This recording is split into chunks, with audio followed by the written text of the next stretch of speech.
Bueno, pero estamos acá rápidamente y vamos a conversar. Ya está el embajador del Ecuador con nosotros. En minutos vamos a conversar también con él.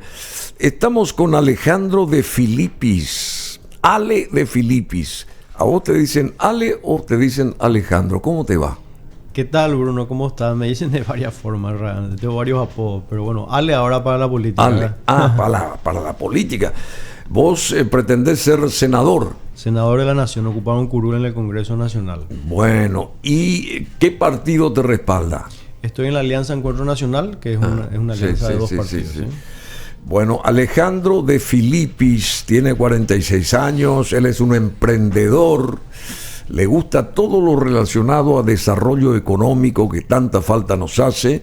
Alejandro tiene 46 años y desde hace años viene incursionando en trabajos de voluntariado. ¿Te gusta eso también? Sí, bueno, a los 20 años fundamos una ONG con un grupo de amigos hacia desarrollo rural, Tierras Nuevas, en Capivarí, en Arapajú. Ahí aprendí mucho sobre todo sobre la realidad campesina. ¿Qué te dice la gente del norte, en San Pedro, por ejemplo, hoy? ¿Cómo está el Paraguay hoy?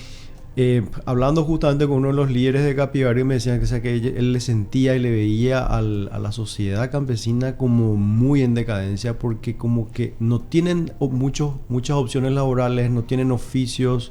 La educación que recibieron durante los últimos 20 años fue muy pobre y ellos le ven crisis a la familia campesina, ¿verdad? Y lo que pasa particularmente en Capivarí es que ahí no entran los brasileros. Perdóname.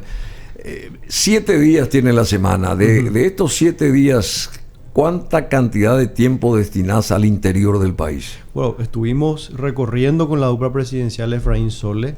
Hicimos 6.000 kilómetros. Ahora esa fue en la primera etapa. Duró todo el mes pasado. Sí. Ahora vinimos acá a planificar y vamos de vuelta a juntarnos con los aliados a partir del 19, que es la fiesta de la cosecha en Agüerito.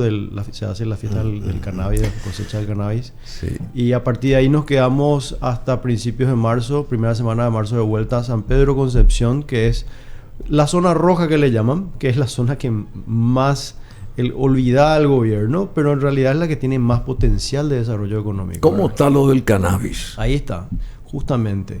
El mayor potencial que tiene el Paraguay hoy son esas 30.000 hectáreas de cannabis ilegal todavía. Sin embargo, hay una ley que define el cannabis como una medicina, y también en la misma ley 6007 dice que el Estado paraguayo tiene que regalar medicina a base de cannabis, cosa que hoy en día no hace. O sea, bueno, el Estado paraguayo prácticamente no hace nada. Somos nosotros el Estado en realidad. Claro. ¿Qué es el Estado paraguayo? El Estado paraguayo somos nosotros, porque la gente que funge de dirigir este país está en otra cosa, en un termo está. Tengo un número, hablando de desarrollo económico, de esas 30.000 hectáreas de cannabis. Si nosotros blanqueamos, como se dice, o sea, le decía a un amigo, ¿cómo haces para legalizar? ¿Te acuerdas cuando hubieron vehículos MAU en Paraguay, que hubo un proceso de blanqueo? Creo que tenemos que darle cédula marrón a Había todos. Una cédula marrón. ¿Te acuerdas? Sí. Bueno, y todos los que plantan hoy y que quieren blanquearse, que pasen por un proceso de purga, digamos, se le dé su cédula marrón y que después vayan a convertirse ya en un productor con cédula verde, ¿verdad? Son 30.000 hectáreas. A razón de $1 por gramo, esas 30.000 hectáreas te generan hoy $10.000 millones por cosecha. Y hay 2 cosechas al año.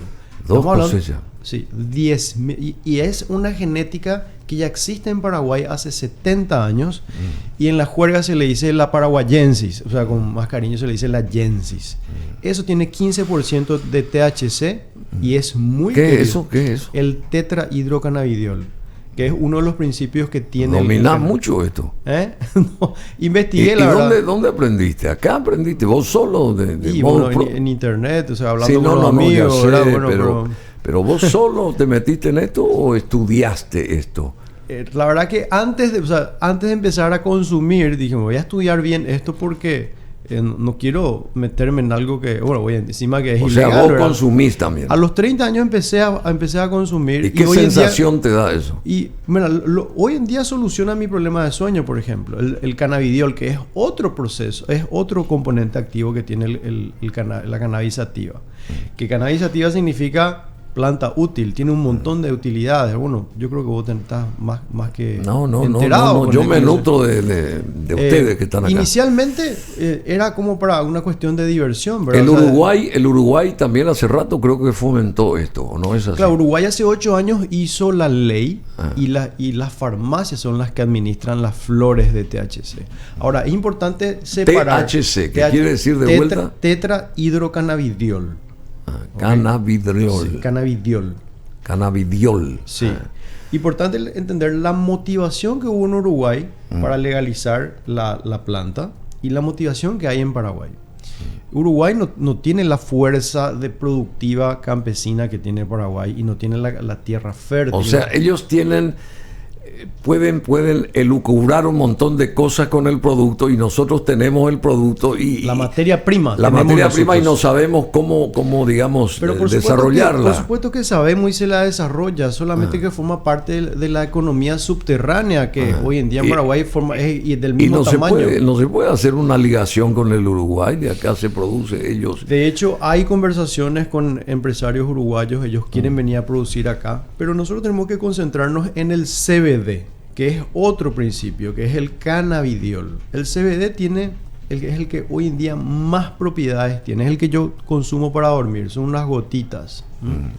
Pero también ayuda a enfermos con epilepsia, gente que tiene depresión, Alzheimer. Ahora a mi hijo le picó el mosquito de la chikungunya y le di 2 gotitas de CBD. ¿Se curó? No, le pasó el dolor. Porque ¿Cuántos hijos tenés? Tengo 2 hijos, Sí, Leo sí. de 12 y Paula de 5. Bueno, felicidades. O sea que hace un montón de cosas entonces todo esto. El CBD es realmente mágico, realmente mágico. Y yo creo que Paraguay nosotros tenemos que ponerle foco a eso, no tanto al THC, porque es el cuco, la marihuana, el que te droga, etcétera. Sin embargo, el potencial que hay en Paraguay está más vinculado al CBD, ¿verdad? Bueno, desarrollo económico. ¿Qué quiere decir desarrollo económico? Porque yo antes que de entrar acá al aire con Alejandro de Filipis, quien está aquí conversando y también quiere ocupar un curul ahí en la Cámara Alta, yo le pregunté desarrollar. Yo quiero que la gente joven como él, 46 años, la mejor etapa de la vida de uno, pueda colaborar para desarrollar Asunción, por ejemplo, la capital del país. La capital de un país es el espejo del país. Si la ciudad está boca para, ¿cómo se llama? Como dada vuelta, quiere decir que el país es un desastre, sí, ¿verdad? ¿Y cómo se puede desarrollar eso, cambiar la concepción, que todos ustedes, los creativos, los desarrollistas, los emprendedores, puedan sumar positivamente para que nuestra ciudad, que está en terapia intensiva, pueda tener otro rostro? Y en 15 años, Asunción, que fue madre de ciudades, porque de acá se fundó Buenos Aires, Santa Fe, Corrientes, Santa Cruz de la Sierra, 60 ciudades se fundaron partiendo de Asunción. Bueno, ¿cómo puede ser que hoy sea la última del continente? Quiero saber yo. ¿Cómo se puede transformarla? Porque en 15 años se cumplen 500 años de fundación de la ciudad de Asunción. Sí, realmente es un gran desafío. ¿Qué se puede hacer? Es un gran desafío. El desarrollo económico, el desarrollo local, o sea, lo que yo tuve la suerte de ir a estudiar en una maestría en España llamada Desarrollo Local. Acércate más. Y estaba inspirado, digamos, en el proceso, esta maestría en el proceso de desarrollo de la Unión Europea. Y ahí ellos hablan mucho de lo que es el desarrollo territorial. Entonces yo creo que hay ya estudios, hay un montón de consultorías, de estudios, de proyectos que se hicieron ya en Asunción. El problema, yo creo que como siempre, es la falta de coordinación entre el Ejecutivo y el Legislativo. Yo creo que hay una cuestión política que nuestra clase política todavía no logra superar, porque el Ejecutivo quiere hacer algo y el Legislativo como le va poniendo trabas, no le aprueba el presupuesto.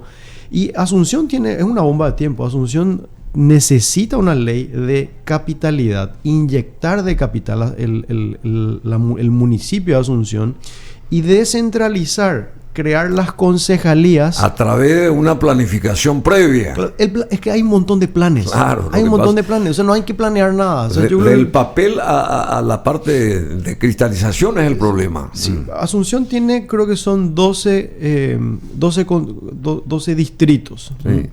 Bueno, cada distrito, pues vos le podés dar a un grupo de concejales que se encargue de eso. Esa es la descentralización, ¿verdad? Ahora,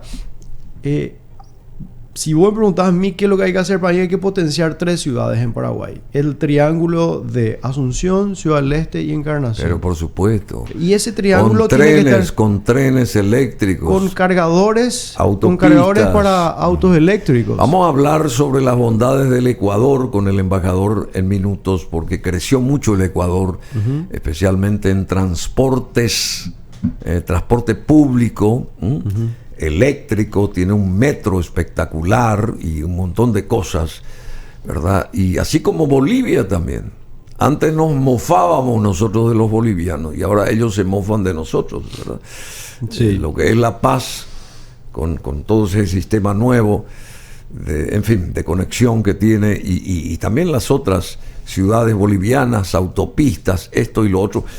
Bueno, Alejandro, quiero invitarte para que regreses.